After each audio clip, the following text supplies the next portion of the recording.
আইআরজিসির মুখপাত্র জেনারেল আলী মোহাম্মদ নাইনি আগেই দিয়েছিলেন যে মাটির নিচে কমপক্ষে 500 মিটার মাটির নিচে তারা যে নতুন মিসাইল সিটি তৈরি করেছে, যে জায়গায় ইসরায়েলে আক্রমণের জন্য মিসাইলগুলো রেডি টু ফায়ার অবস্থায় রয়েছে, সেই মিসাইল সিটি পুরো দুনিয়ার কাছে প্রকাশ করবে ইরান।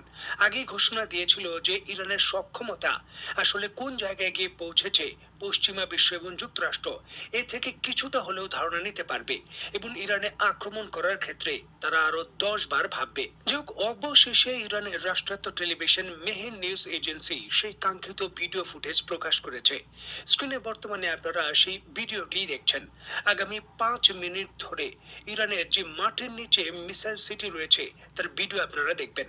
নিশ্চয়ই দেখতে পাচ্ছেন এই জায়গায় ইরানের যিনি আইআরজিসির মুখপাত্র রয়েছেন তিনি সাংবাদিকদের নিয়ে মাটির নিচে 500 মিটার নিচে যে মিসাইল সিটি তৈরি করেছে সেই মিসাইল সিটির ভেতর তিনি প্রবেশ করলেন। প্রবেশ দ্বারেই কিন্তু কাসেম সুলেমানি সহ ইরানের আইআরজিসির যে কমান্ডাররা রয়েছেন তাদের এই জায়গায় ছবি রয়েছে শ্রদ্ধা নিবেদনের জন্য। আর এই জায়গায় কিন্তু নিশ্চয়ই দেখতে পাচ্ছেন এটা হলো প্রধান গেট যার মাধ্যমে মিসাইল সিটিতে প্রবেশ করা যায়। ইসরায়েল এবং যুক্তরাষ্ট্রের বিমান হামলার রেঞ্জের অনেক নিচে, মাটির এই নিচে 1000-এর বেশি আইআরজিসির সদস্য এই মিসাইলগুলোকে মেনটেনেন্স করে থাকে। তবে প্রোডাকশন লাইনে আসলে কত মানুষ এই জায়গায় কাজ করে সেই সম্পর্কে সুনির্দিষ্ট তথ্য নেই। নিশ্চয়ই দেখতে পাচ্ছেন বিভিন্ন ধরনের যে ট্রাক রয়েছে, 4x4 ট্রাক, যেগুলো হেভি ওয়েট বহন করতে পারে, এগুলো সবই কিন্তু আন্তঃমহাদেশীয় ব্যালিস্টিক মিসাইল। সেগুলো একেবারে সারিবদ্ধভাবে মিসাইল লঞ্চিং এর মাধ্যমে রেডি টু ফায়ার অবস্থায় রেখে দিয়েছে ইরান। যেমন আসলে বিষয়গুলো অবাক লাগে। বাংলাদেশের কর্ণফুলী নদীর নিচে আমাদের টানেল তৈরি করতে বিলিয়ন ডলারের মতো খরচ হয়ে গেছে। এই জায়গায় মাটির নিচে একেবারে পূর্ণাঙ্গ ফ্যাসিলিটি সহ এই ধরনের একটি মিসাইল সিটি তৈরি করেছে ইরান। তাদের সামরিক ক্যাপাবিলিটি আসলে কোন জায়গায় গিয়ে দাঁড়িয়েছে নিশ্চয়ই দেখতে পাচ্ছেন। যেমন ইরান এই মিসাইল সিটিটাকে এতটাই পরিকল্পিত এবং আধুনিকভাবে তৈরি করেছে, এর মিসাইল ফায়ার করার জন্য মিসাইলগুলোকে মাটির উপরিভাগে আনতে হবে না।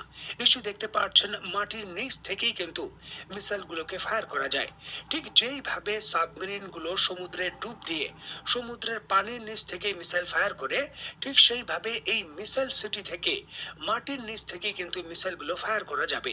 মানে ইসরায়েল এবং যুক্তরাষ্ট্রের যুদ্ধ বিমান বুঝতেই পারবে না যে কোন জায়গা থেকে হামলা হচ্ছে। যদি ইরানের অন্যান্য পূর্ণাঙ্গ সামরিক স্থাপনা পরমাণু বোমার আঘাতেও ধ্বংস হয়ে যায়, পুরো ইরানের উপরিভাগ যদি পরমাণু বোমার আঘাতেও ধ্বংস হয়ে যায়, এই মিসাইল সিটি মাটির নিচে কোনো কিছু হবে না। সেটা কিন্তু পূর্ণাঙ্গভাবে তার যে অপারেশনাল কার্যক্রম রয়েছে সেটা চালিয়ে যেতে পারবে। কয়েকটি ডিপার্টমেন্টে ভাগ ভাগ করে পূর্ণাঙ্গ কমান্ড সেন্টার ইরান তৈরি করেছে। যেমন কোনো ছোটখাটো মিসাইল নয়, সব হাই ক্যালিবারের ব্যালিস্টিক মিসাইল, হাইপারসনিক মিসাইল এবং ক্যারিয়ার কিলার মিসাইল। এবং একটি দুইটি নয়, এর পরিমাণ শত শত। বলা হয়ে থাকে যে কয়েক হাজার মিসাইল শুধুমাত্র ট্রাকের মাধ্যমে এইভাবে তারা লোডিং করে এই জায়গায় রেখে দিয়েছে ফায়ারের জন্য। মানে খুব একটা বেশি সময় লাগবে না। যদি পূর্ণাঙ্গ যুদ্ধ তৈরি হয় বা যুদ্ধ পরিস্থিতি লেগেই যায় তাহলে ইরানের এগুলো ব্যবহার করতে।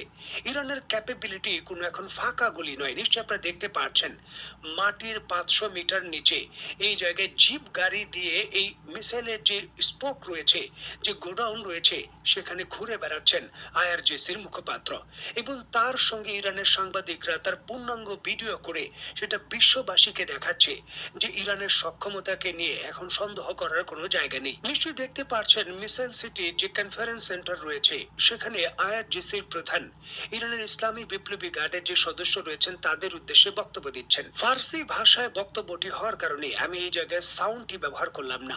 তবে মেহের নিউজ এজেন্সির যে ইংরেজি ভার্সন রয়েছে সেখানে তারা যেমনটা বলছে, আইআরজিসির প্রধান তার কর্মকর্তাদের সর্বোচ্চ প্রস্তুতি নেওয়ার নির্দেশ দিয়েছেন। তিনি বলেছেন ইসরায়েল এবং যুক্তরাষ্ট্রের যে কোনো আগ্রাসন মোকাবেলার জন্য সর্বোচ্চ প্রস্তুত থাকতে হবে এবং আন্তর্জাতিক মিডিয়াগুলো নিশ্চিত করছে অন্তত পক্ষে 300 হাইপারসনিক এবং ব্যালিস্টিক মিসাইল বর্তমানে প্রস্তুত রয়েছে এই আন্ডারগ্রাউন্ড মিসাইল সিটিতে। ইরানের নির্দেশ অনুযায়ী সেগুলো বর্তমানে রেডি টু ফায়ার অবস্থায় রয়েছে এবং যে কোনো ধরনের বড় দুর্ঘটনা যদি ইসরায়েল এবং যুক্তরাষ্ট্র ঘটায় তাহলে এগুলো ব্যবহার হবে। মানে এই জায়গায় প্রস্তুতির বিষয়ে কোনো ধরনের ঘাটতি ইরান কিন্তু এই জায়গায় রাখতে চায় না। নিশ্চয়ই দেখতে পাচ্ছেন এই জায়গায় আন্ডার সিটির ভেতর লাইনকে লাইন দাঁড় করিয়ে নামিয়ে মিসাইল রাখা হয়েছে এবং একটা বিস্তীর্ণ এলাকা জুড়ে। যদিও পূর্ণাঙ্গ তথ্য নেই যে এই অঞ্চলটি আসলে কত বড়, তবে ধারণা করা হয় যে ইরানের কয়েকটি পাহাড়ের নিচে এই পুরো মিসাইল সিটির অবস্থান, যেটাকে ধ্বংস করা বোমা হামলা করে প্রায় অসম্ভব। দেখুন, ইরানের পক্ষ থেকে এই আন্ডারগ্রাউন্ড মিসাইল সিটি প্রকাশ্যে আনার পরই নড়ে চড়ে বসেছে যুক্তরাষ্ট্র এবং ইসরায়েল। জরুরি ভিত্তিতে তারা বৈঠক ডেকেছে যে এর বিরুদ্ধে আসলে প্রতিরোধ ব্যবস্থা তাদের কি আছে এবং তারা যদি হামলা চালায় তাহলে এর প্রতিক্রিয়া আসলে কতটুকু শক্তিশালী ভাবে হতে পারে। দেখুন, শক্তিশালী ভাবে হবে এটাই স্বাভাবিক, কারণ যেই ধরনের ভিডিও ফুটেজ আমরা দেখলাম এবং যেই ধরনের ব্যালিস্টিক মিসাইলের মজুদ দেখলাম, এখানে যুক্তরাষ্ট্র এবং ইসরায়েল তার সকল আকাশ প্রতিরক্ষা ব্যবস্থা করেও কোনোভাবেই ইসরায়েলের প্রধান শহরগুলো এবং তাদের যে পরমাণু স্থাপনাগুলো রয়েছে সেগুলো বাঁচাতে পারবে না। যদি ইরানের পরমাণু স্থাপনায় ইসরায়েল এবং যুক্তরাষ্ট্র যে কোনো দেশই হোক না কেন যদি আক্রমণ করে এবং কোনো ক্ষয়ক্ষতি হয়, এর পাল্টা আক্রমণ হবে অত্যন্ত শক্তিশালী। এই জিনিসটা এখন কিন্তু শুধু কথার কথা নয়, ইরান এর পূর্বে প্রমাণ করেছে, আর এইবার তার থেকেও বড়ভাবে সেটা প্রমাণ করে দেবে। এটা এখন বাস্তবতা, যে জিনিসটা যুক্তরাষ্ট্র বুঝতে পেরেছে। আর এই জন্যই কিন্তু মধ্যপ্রাচ্যের বিষয়টা সমাধান করার জন্য এবং ইরানের সঙ্গে বৈঠকের মাধ্যমে সমাধান করার জন্য চীন এবং রাশিয়ার দ্বারস্থ হচ্ছে যুক্তরাষ্ট্র।